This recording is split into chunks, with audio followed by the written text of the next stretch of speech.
Sir தமிழகத்துல மும்மொழி கொள்கை கொண்டு வர இப்ப சொல்லுவாங்களா? அமௌண்ட் கேட்டா நம்ம அசரை கேமரா பதில் சொல்வாரு. அது நமக்கு இங்க புரியாது. உதயநிதி பள்ளிக்கூடம் நடத்திட்டு இருக்க ஸ்கூல் சிபி ஸ்கூல் நடத்திட்டு இருக்காருல்ல. எல்லா விழா நடத்தினா அதெல்லாம் வேணா எந்த மொழி வேணாலும் அனுமதிப்பாங்க. ஆனா கேள்வி விட்டு கேட்கறீங்க, அவர் கேளுங்க. ஏய் எப்பாடி சிரிக்காத, அப்படியே உம்மந்த பத்த காண்டா. சிபிஎஸ்சி பள்ளிக்கூடத்தை போயிட்டு அரசு பள்ளிகளோட இணைக்கிறீங்க, உனக்கு கொஞ்சமாவது புது அறிவு இருக்காது. டே சிபி ஸ்கூல்ல படிக்கிறவன் எல்லாம் பெரிய பெரிய பணக்காரன், அவன் 10 மொழி கூட படிக்க வைக்க திறமை உள்ளவன்டா. டே அதை இப்போ அரசு பள்ளியில சேர்க்குறீங்க. அரசு பள்ளி இருமொழிகளை நம்ம படிக்கிறது கூட எவ்வளோ கஷ்டப்படுறாங்கடா. டே இருமொழி கொள்கையிலே நம்ம வளர்ந்து தேர்ச்சி அடைந்து முன்னேறி கொண்டிருக்கிற ஒரு சமூகம், இப்போ தான் வளர்ந்து வருகிற ஒரு சமுதாயம். இந்த நேரத்தில் 3வது மொழியாகிய ஹிந்தி ஏன் திணிக்கிறீங்க? திமுக அதை தான் கேட்குறான். சரி 3 மொழி படிக்க வைக்க சொல்கிறேன், அது ஏன் ஹிந்தியை ஏன் திணிக்கிறேன் அப்படின்னு கேள்வி உங்களால் பதில் சொல்ல முடியுதா?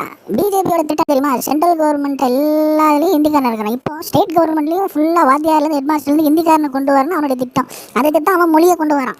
மொத்தம் உனக்கு என்னடா கவலை? மொத்தம் உன் வயிறு நிறைஞ்சா போதும். நீலாம் எந்த ஜென்மத்திலையும் திருந்தாத மிருக ஜென்மண்டா, எப்படியாவது நாசமாக போடா. ஷேர் பண்ணுங்க, சப்ஸ்கிரைப் பண்ணுங்க.